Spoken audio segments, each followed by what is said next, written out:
Hello, my name is RandomBase98, and this week I'll be telling you about Asperger's, what it is, how to cope with it, and how to understand people with it. So, Asperger's is part of the autism spectrum with no known idea of what causes it. Scientists are currently studying it and have come up with a couple theories. One is that it actually changes in your brain structure causes Asperger's syndrome. Another one says that genes from your parents actually causes Asperger's in the kid. And then another says just playing out bad social environment causes it. So anyway, for those of you who don't know, Asperger's is basically a disease that causes people to not really understand social clues, like when people are angry, when people are being sarcastic, or what certain crazy hand gestures mean.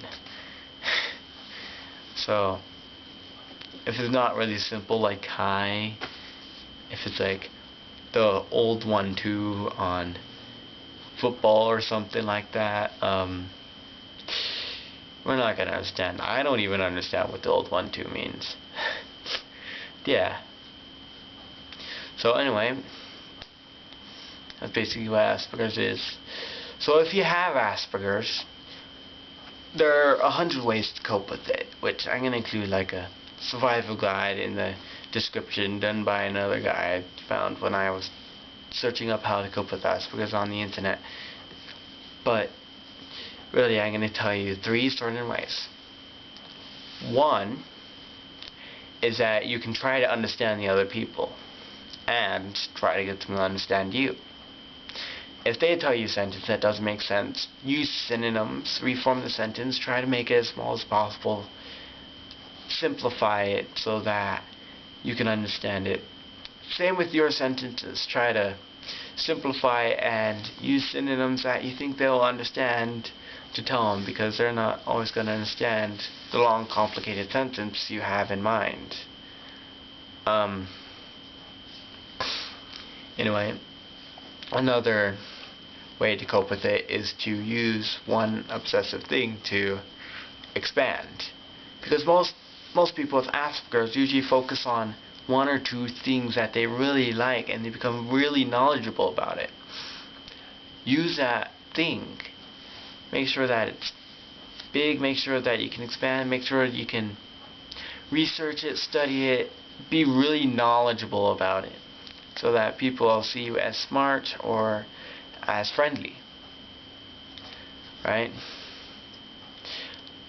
And the third thing is to find new interests.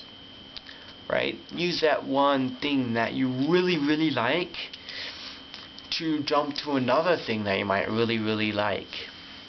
Like, if you're really interested in building robots or going through with electronics, maybe you can build Legos. Be really good at building Legos. Make like Lego statues. Or if you really like stargazing, maybe you can find different ways to watch clouds, or maybe you could find new ways to find stuff for other people. And, okay. So, if you want to understand someone with Asperger's, then what you want to do is do what they would do for you. You want to rephrase their sentence they give you. Use synonyms, make it simpler to understand the phrase they just gave you if you don't understand. If you don't understand the jokes they give you, then try to find puns, synonyms, the like. Try to find the source of their mirth, of their gladness of the joke, even if it is really bad. Yeah, and try to help them. When I say try to help them, I mean like Give them clues as to when you or other people are angry, sad, or being sarcastic. Right?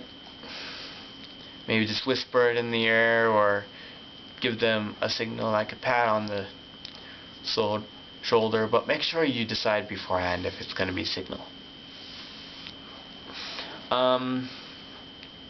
Laugh at the jokes and then try to figure it out later, right? Because most of the time it's either going to be funny or bad, and it's better if you just laugh at both.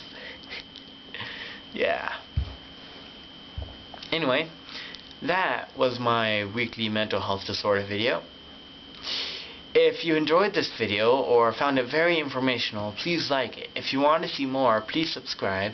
And if you have any suggestions for further videos, please put it in the comment section.